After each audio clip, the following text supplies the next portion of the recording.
We finished shooting in the fall of 2005, and I was removed from the film that December. And now we're in February 2007, and I'm still fighting to get my cut of the film out there.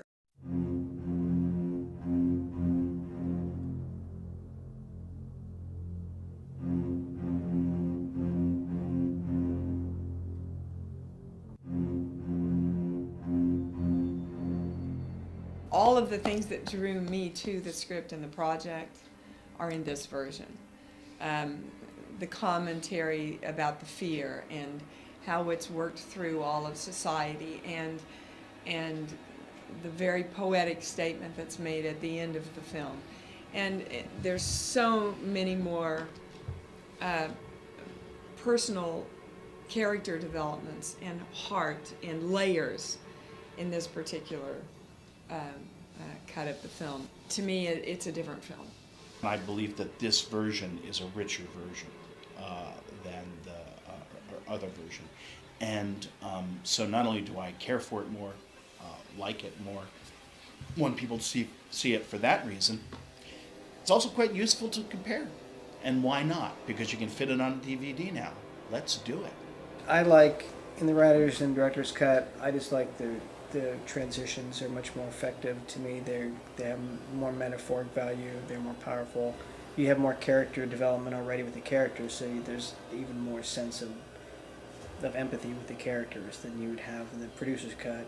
I just like that build-up of those scenes much more, and they're more powerful.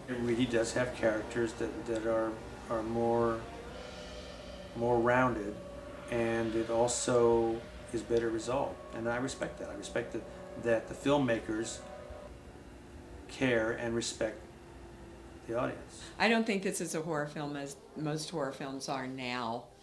I think it's a real tribute to the writing and performing and shooting of the horror film as it should be in its purest sense. It's going for something much higher and elevated. It's going for something much different. The Plague Writers and Director's Cut is very important for me to have out there in the world. The film that I spent 8 years seeing in my head would be out there for other people to see. And the film that people like Dee Wallace and John Connolly and Brad Hunt and Brad Sawatsky and all the other incredible people who put their talent into this film will also have what they did best represented by the film that they thought they were making.